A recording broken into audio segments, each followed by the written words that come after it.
इसको हम लोग एंटरप्रेन्योरशिप भी कहते हैं। इनका काम क्या होता है, इसका मतलब क्या है उद्यमशीलता का, कि जो भी हमारे देश में नए नए अवसर हैं, ठीक है, उसका पता लगाएं। जैसे कि अभी हमने ऊपर पढ़ा था कि देश में प्राकृतिक संसाधन तो होते हैं, ठीक है, तकनीक तो होती है, पर लोग उसको अपनाने से डरते हैं, उसका अच्छे से इस्तेमाल कैसे करें वो पता नहीं है। जिन देश में जिन लोगों को ये सब पता होता है, ठीक है, जो भी ऐसे देश हैं जहाँ पे उद्यमशीलता है, तो वो जितने भी संसाधन हैं उसका बेस्ट यूज़ करते हैं और अपने देश को आर्थिक समृद्धि देते हैं। पर जिस देश में इसकी कमी होती है, बहुत सारे अवसर हैं पर किसी को पड़ी नहीं है कि उस अवसर को पकड़ करके कुछ करे उसका, तो क्या होगा कि वो देश कभी भी अच्छे से ग्रो नहीं कर पाएगा। तो इसीलिए हमें ज़रूरी है कि हमें अपने देश में जो भी अवेलेबल पूंजी है, ठीक है, जो आधारिक संरचना है और जो भी श्रमिक लोग हैं, उन सब का हम बेस्ट यूज़ करें।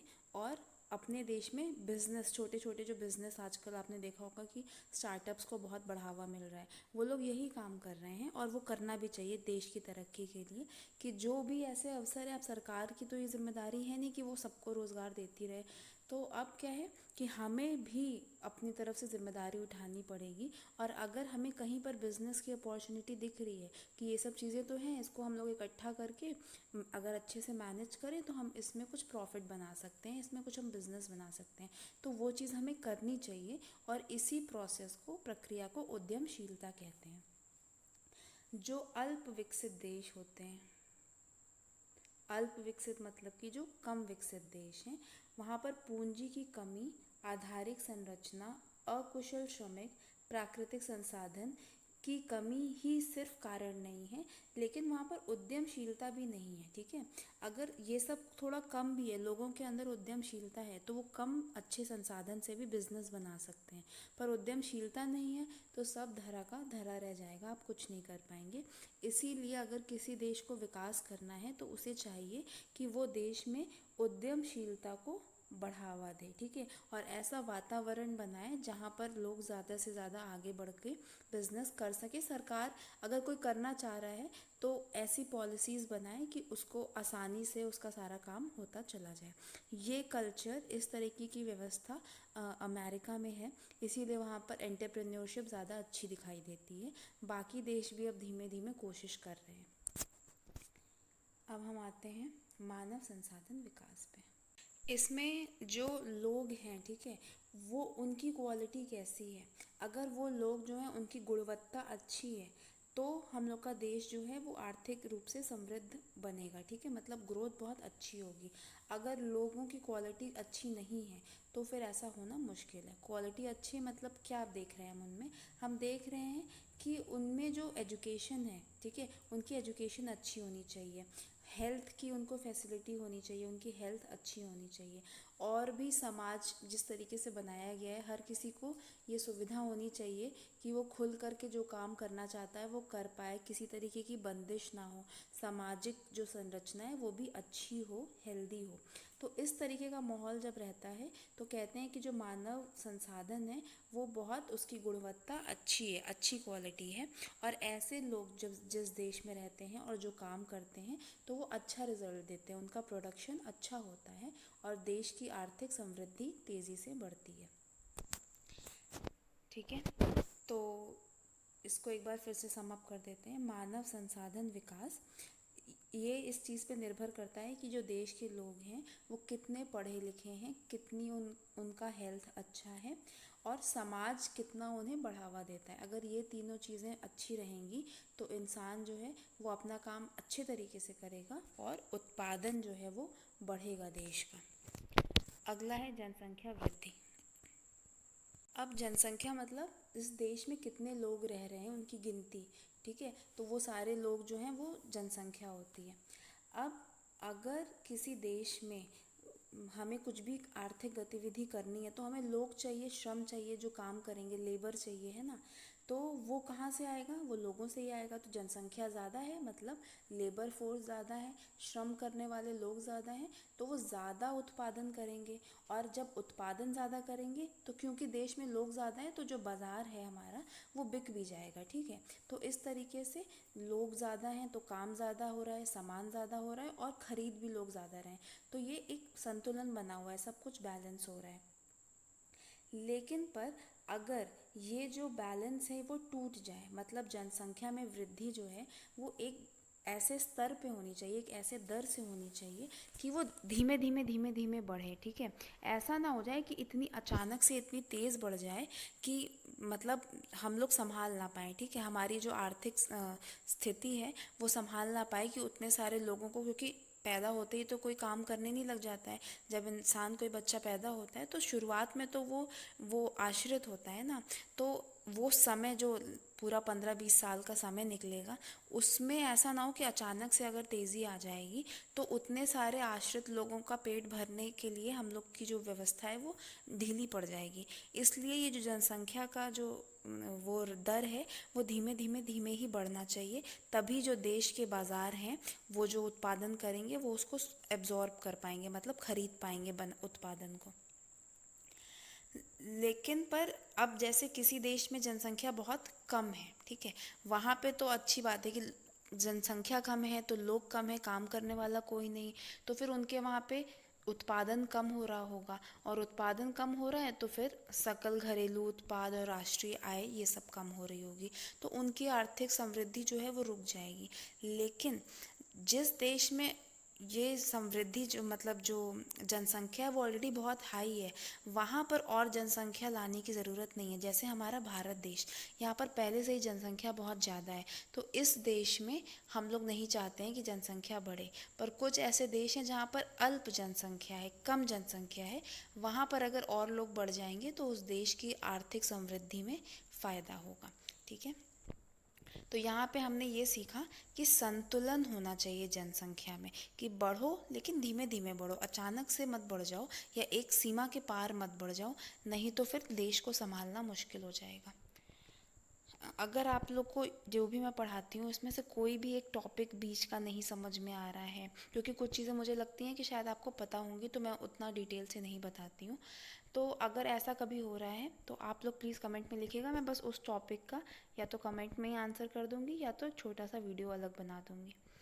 चलिए अगला है सामाजिक लागतें। इसको हम लोग इंग्लिश में कहते हैं सोशल ओवरहेड्स, ठीक है। इसमें क्या क्या आता है, जो कुछ चीज़ें ऐसी होती हैं जो हम समाज के लिए करते हैं, जैसे कि स्कूल बनाना, कॉलेज बनाना, तकनीकी संस्थाएं बनाना, मतलब ऐसी संस्थाएं जो टेक्नोलॉजी नई नई टेक्नोलॉजी बनाती हैं, ठीक है। चिकित्सा महाविद्यालय बनाना, यानी कि हेल्थ पे जो है स्टडी कर सकें ऐसी इंस्टीट्यूट्स को बनाना। हॉस्पिटल्स बनाना, सार्वजनिक स्वास्थ्य सुविधाएं देना, ये सब चीज़ें क्या हैं, इससे क्या हो रहा है कि हमारे देश के जो लोग हैं जो काम कर रहे हैं, ठीक है, जो लेबर फोर्स में है, जो कार्यशील जनसंख्या है, ये सारी संस्थाएं उनका ख्याल रखती है, उनको अच्छी चीज़ें सिखाती है, उनके स्वास्थ्य का ध्यान रखती है, उनको नई नई तकनीक ला करके देती है, जिसकी वजह से जो लोग काम कर रहे हैं वो उत्पादन अच्छा कर पाते हैं। तो इसीलिए ये जो सामाजिक लागतें हैं अगर ये अच्छी रहेंगी, ज़्यादा रहेंगी, अच्छे सारे हॉस्पिटल्स होंगे, हमारे कॉलेजेस होंगे बहुत अच्छे, और जो सार्वजनिक स्वास्थ्य सुविधाएं जो पब्लिक होती हैं कि यहाँ पर सरकार की तरफ से ये हेल्थ की आपको फैसिलिटी मिल रही है कि जाके आप चेकअप करा सकते हैं, अपने आप को दिखा सकते हैं, तो इन सब से अगर किसी देश में ये सब चीज़ें बहुत ज़्यादा हैं तो इसका मतलब वहाँ पे लोग स्वस्थ रहेंगे, ज़्यादा एनर्जी में रहेंगे, वो ज़्यादा उत्पादन कर पाएंगे और आर्थिक समृद्धि हमारी ज़्यादा होगी, ठीक है। तो हमने देख लिए कि आर्थिक कारक कौन कौन से होते हैं। अब हम लोग आते हैं गैर आर्थिक कारक क्या होते हैं जो कि हम लोग के देश की आर्थिक समृद्धि पर असर डालते हैं। इसमें क्या क्या है, इसमें पॉइंट्स हैं, राजनीतिक कारक, सामाजिक और मनोवैज्ञानिक कारक, शिक्षा, भौतिक सुधार की इच्छा। नीचे क्या है, ठीक है, तो ये 4 पॉइंट्स ही हैं इसमें। सबसे पहले राजनीतिक कारक देख लेते हैं।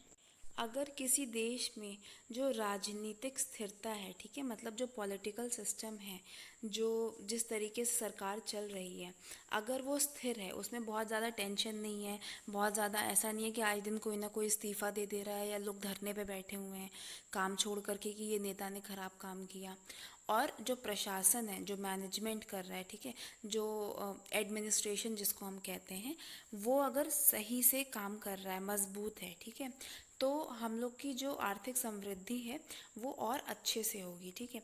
किसी देश में अगर बार बार जो है सरकारें बदल रही हैं, या जो सरकार है उसमें एक मत नहीं हो पा रहा है, वो मिलकर एक बेहतर फैसला नहीं ले पा रहे हैं, ठीक है, कोई कानून बनने में बहुत ज़्यादा समय लग जा रहा है, तो भी प्रॉब्लम है, आर्थिक मतलब आर्थिक इंस्टेबिलिटी, अस्थिरता रहेगी। उसके बाद फिर अगर आप प्रशासन गड़बड़ है, ठीक है, जिसको हम लोग कहते हैं कि सरकार ने कानून तो बना दिया पर जिसको लागू करवाना है वही बहुत मजबूती से काम नहीं करवा पा रहा है, तो भी दिक्कत हो जाएगी।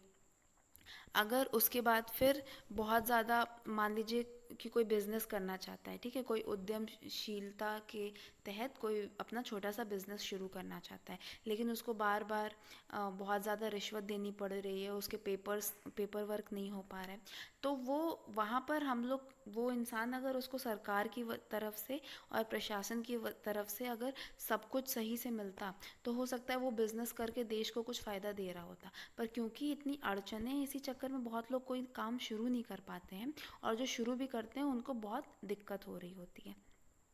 तो इन सब चीज़ों की वजह से भी देश में आर्थिक समृद्धि में हमारे कमी आती है। साथ में अगर कोई देश दिख रहा है कि अरे इसकी सरकार तो बहुत मजबूती से खड़ी है, अच्छे से काम कर रही है, प्रशासन भी अच्छा है, ठीक है, इसके सारे जो ऑफिसर्स हैं वो सब अच्छे से काम करते हैं, ईमानदारी से करते हैं, तो देश में भी तरक्की होती है और बाहर से भी लोग आते हैं हमारे देश में इन्वेस्ट करने। आपने देखा होगा ना, यहाँ पर एमएनसीज वगैरह आकर के बिजनेस स्टार्ट करती हैं, या जो कंपनीज हैं उसमें इन्वेस्ट कर रही हैं, निवेश कर रही हैं कि भाई हमें भी शेयर्स खरीद दो, हम भी तुम्हारी कंपनी में कुछ पैसे लगा देंगे। तो ये सब तभी होगा जब उन्हें दिखेगा कि हाँ भाई सरकार ठीक से काम करती है, पैसा डूबेगा नहीं।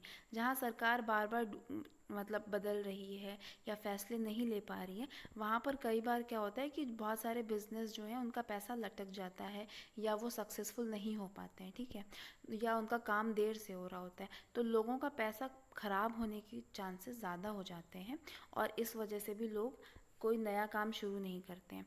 तो अगर हमें आर्थिक समृद्धि चाहिए तो हमें राजनीतिक स्थिरता और मजबूत प्रशासन चाहिए, ठीक। अगला, सामाजिक और मनोवैज्ञानिक कारक। अब यहाँ पर जो समाज में दृष्टिकोण है, मतलब लोगों का चीज़ों को देखने का जो नज़रिया है वो, और उनकी जो मूल्य हैं, जो वैल्यूज़ हैं, तथा सामाजिक संस्थाएं, मतलब जो संस्थाएं ऑर्गेनाइजेशंस चल रही हैं उन पे निर्भर करता है, ठीक है। तो अगर वो जो अब देखिए समय के साथ साथ जो ये हमारी नज़रिया है, जो मूल्य है, वो भी बदलते रहते हैं। अगर समय बदल गया लेकिन हम पुरानी बातों को पकड़ कर बैठे रहेंगे कि नहीं ये काम तो इसी तरीके से होता है, ऐसे ही होना चाहिए, तो फिर क्या होगा, हमारी तरक्की नहीं हो पाएगी, क्योंकि ये जो पूरी दुनिया है, समाज है, ये सब धीरे धीरे बदलता रहता है। अगर आप बदलेंगे नहीं तो फिर आप जम जाएंगे, और जैसे ठहरे हुए पानी में कीड़े लग जाते हैं, वैसे ही हमारे सोच में भी कीड़े लग जाएंगे, मतलब कि हम ग्रोथ नहीं कर पाएंगे, तरक्की नहीं कर पाएंगे। अब धीरे धीरे हमें अपने समाज को बदलना पड़ेगा, और शिक्षा जो है वो इसमें एक बहुत अच्छा रोल दे, मतलब उसका एक बहुत अच्छा रोल है। तो अगर हम शिक्षा का विस्तार करेंगे, एजुकेशन बढ़ाएंगे, ठीक है, तो उससे क्या होगा कि मान लीजिए जो हम लोग के मम्मी पापा के समय में जो समाज था, जो नज़रिया था, वो हम लोग के समय में थोड़ा सा बदलेगा, ठीक है। इस बदलाव में जो शिक्षा है वो हमारी मदद करती है, वो हमें सिखाती है, समझाती है कि जो पहले होता था वो क्यों होता था, और अब उसे हमें क्यों बदल देना चाहिए, और नई चीज़ों को क्यों अपनाना चाहिए। तो एक प्रकार के समाज से दूसरे प्रकार के समाज में, मतलब प्रगति करने के लिए हमें शिक्षा की मदद लेनी चाहिए। और जब हम नए तरीके की समाज में जाएंगे तो वहाँ पर हमें नई विचारधारा, नए मूल्य और नए दृष्टिकोण अपनाने पड़ेंगे, ठीक है। और ये अपना करके हम नया उत्पादन कर सकते हैं, अपने उत्पादन को पहले से बेहतर बना सकते हैं। अगर हम पुरानी चीज़ों को पकड़कर बैठे रहेंगे तो हम आज के समय के हिसाब से नए बिजनेस, नए प्रोडक्ट्स, नई सेवाएं नहीं बना पाएंगे, ठीक है। तो ये बदलना बहुत ज़रूरी है। जब हमारी सोच बदलती है, रीति रिवाज बदलते हैं, ठीक है, तो उस हिसाब से हमारी फिर बिजनेस भी बदलते हैं। और जो भौगोलिक गतिशीलता है, ठीक है, मतलब पहले होता था ना, कई लोग बहुत रिस्ट्रिक्ट रहते थे कि नहीं इस जगह में ही बिजनेस करो, अपने शहर में ही करो, अपने इलाके में करो, अपनी जो कह सकते हैं बिरादरी वालों के बीच में ही ये सारी चीज़ें होनी चाहिए। पर अब धीरे धीरे क्या हुआ, जब सोच बदली तो लोगों ने फिर वो दायरा धीरे धीरे तोड़ना शुरू किया। तो भौगोलिक गतिशीलता भी आई। और जैसे ही आप विस्तार करने लगोगे, ठीक है, इन बंधनों को खोलने लगोगे, तो वैसे ही आप देखोगे कि आपकी आर्थिक समृद्धि हो रही है, आपका बिजनेस जो है वो पहले से ज़्यादा बड़ा हो रहा है। तो इसलिए सामाजिक और मनोवैज्ञानिक कारक भी हैं। शिक्षा यानी कि एजुकेशन। अब हम लोगों ने देखा ही है कि जो शिक्षा होती है वो इंसान का दिमाग जो है वो उसको नई नई चीज़ें सिखाती है, दिमाग खोल कर रखती है उसका, ठीक है, उसे बुद्धू नहीं बनाती है, उसका कौशल बढ़ाती है, मतलब वो बहुत नई नई चीज़ें कर सकता है। और एक ऐसा इंसान जो पढ़ा लिखा है उसका दिमाग नई नई चीज़ों को अपनाने के लिए रेडी होता है, ठीक है, उसका दिमाग बंद नहीं होता है, जिसको कहते हैं संकुचित नहीं होता है, ठीक है। वो चीज़ों को हर अलग अलग नज़रिए से देख सकता है, समझ सकता है, क्या गलत है क्या सही है वो ज़्यादा अच्छे से पहचान सकता है, ठीक है। वो नए विचारों को अपनाने में संकोच नहीं करता है, ठीक। नई तकनीक आएगी तो वो सीख भी सकता है, उसे अपना भी सकता है, और अगर कुछ गलतियां हो रही हैं तो उसे भी पहचान सकता है। तो इसीलिए अगर शिक्षा रहेगी, हमारे देश में ज़्यादा से ज़्यादा लोग शिक्षित रहेंगे तो आर्थिक समृद्धि बढ़ेगी। अगला है भौतिक सुधार की इच्छा।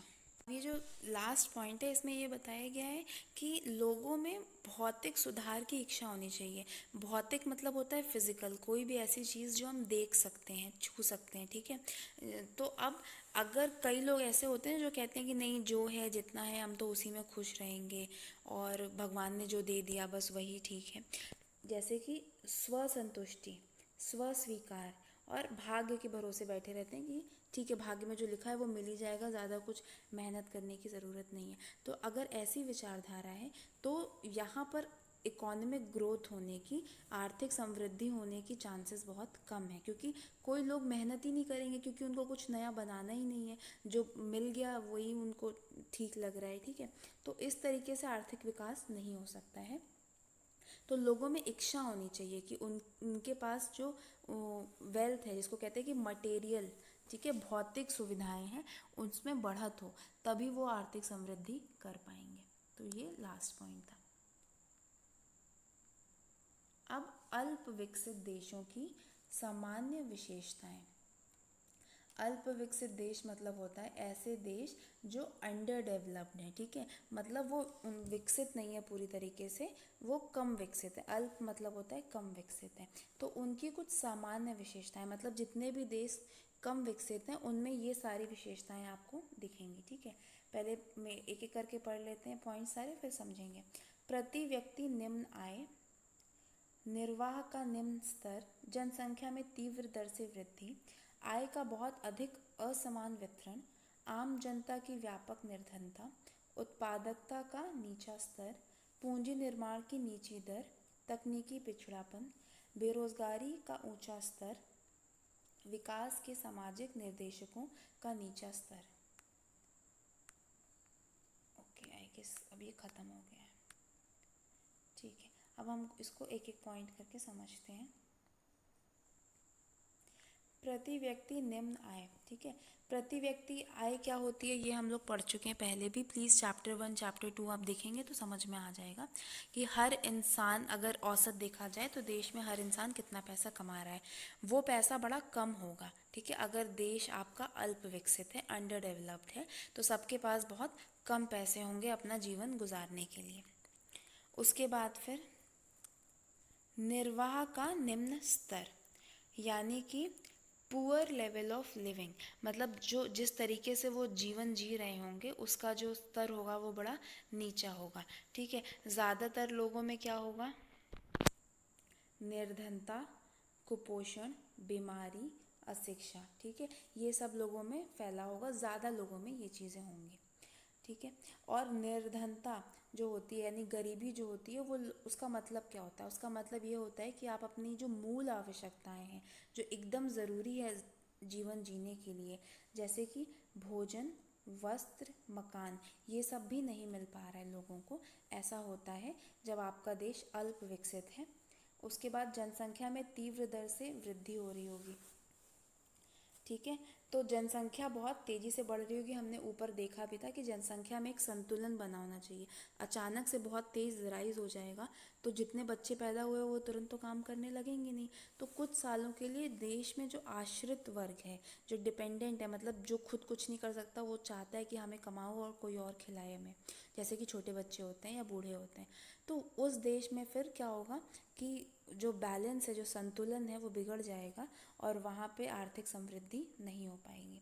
तो इसीलिए यहाँ पर जनसंख्या में तीव्र दर से वृद्धि अगर हो रही है तो ये एक दिक्कत वाली बात है। अगला है आय का बहुत अधिक असमान वितरण, यानी कि जो डिफरेंस है, मतलब कि अंतर है लोग अमीरों और गरीबों के बीच में, वो बहुत ही ज़्यादा बड़ा है। मतलब कुछ लोग इतने गरीब है कि खाने का भी पैसा नहीं है और कुछ लोग बहुत ही ज़्यादा अमीर हैं, इतने अमीर हैं कि आप मतलब अब उसका कुछ भी आप लगा सकते हो कि वो मतलब चार्टर प्लेन से जाते आते हैं या विदेशों में हर छुट्टी मनाने जाते हैं। तो इस टाइप की भी अमीरी लोगों के पास है। तो ये भी देखा जाता है अल्प विकसित देशों में। आम जनता की व्यापक निर्धनता, अब यहाँ पर हम लोग निर्धनता पहले ही देख चुके हैं। अब यहाँ पर जो अल्प विकसित देश होते हैं वहाँ पे हमने पहले ही देख लिया प्रति व्यक्ति आय तो कम ही होती है।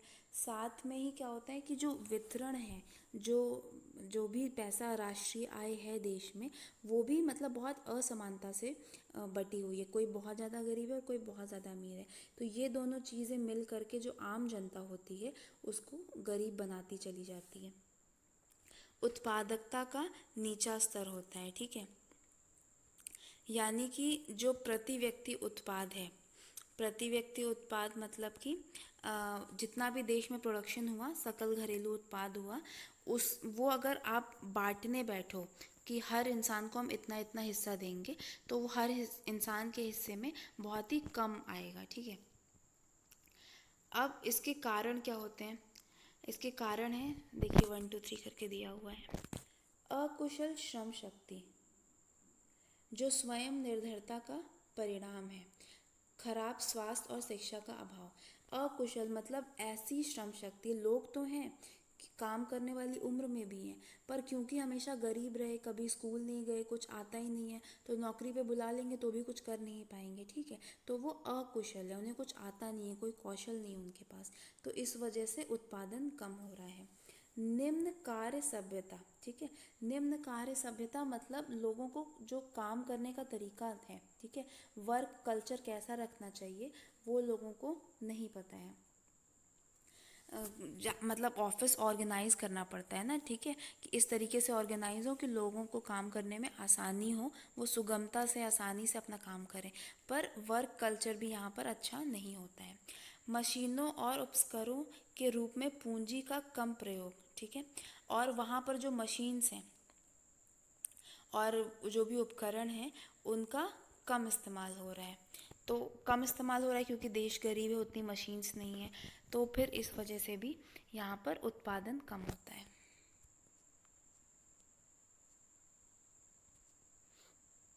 यहाँ पर पूंजी निर्माण की नीची दर, हमने ऊपर देख लिया था कि पूंजी निर्माण का मतलब क्या होता है कि हम लोगों को देश में ऐसी प्रक्रिया रखनी है कि हम जो भी कमा रहे हैं उसमें से कुछ हिस्सा जो है हमें निवेश की तरफ भी बेचना है, ताकि देश में जो उत्पादन करने की क्षमता है वो बढ़े। लेकिन पर ऐसे देश में जब आय ही कम है, प्रति व्यक्ति आय ही कम है, तो फिर वो कहाँ पर जाके निवेश करेगा, वो अपना पेट भर ले, यही बड़ी बात है।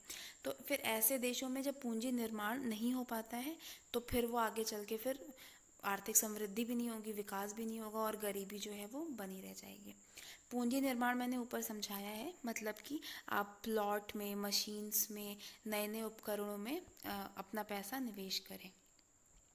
तकनीकी पिछड़ापन, ऐसे देशों में ज़्यादातर जो नई तकनीक पे लोग काम नहीं करते, तो जो पुरानी और बहुत पिछड़ी हुई तकनीक है जिसमें ज़्यादा पैसा, ज़्यादा संसाधन, ज़्यादा समय लगकर भी उत्पादन कम हो पाता है, वही तकनीक काम कर रही होती है।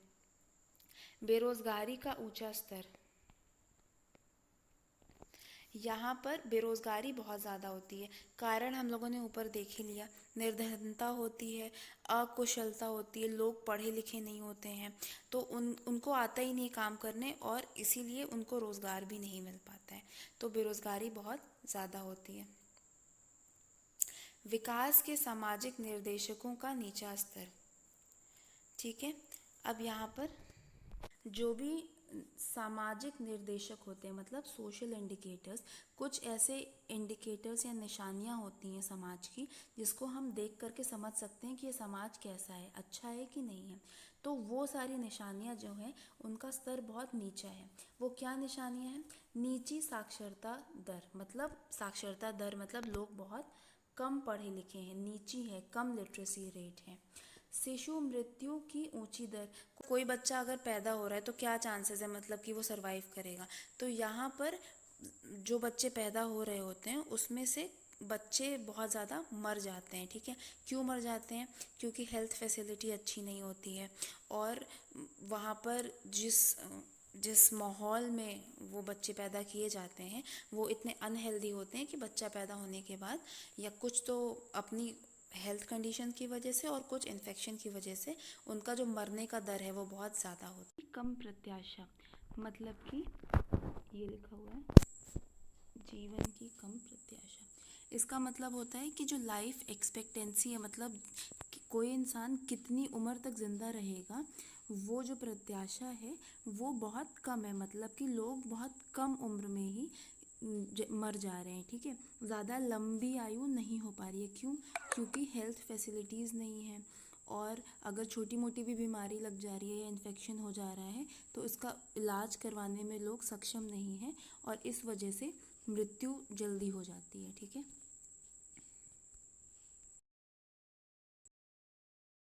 ठीक है, तो इन सब वजहों की वजह से इन देशों में जो है विकास बहुत धीमी गति से हो रहा होता है और विकास का स्तर बहुत कम होता है।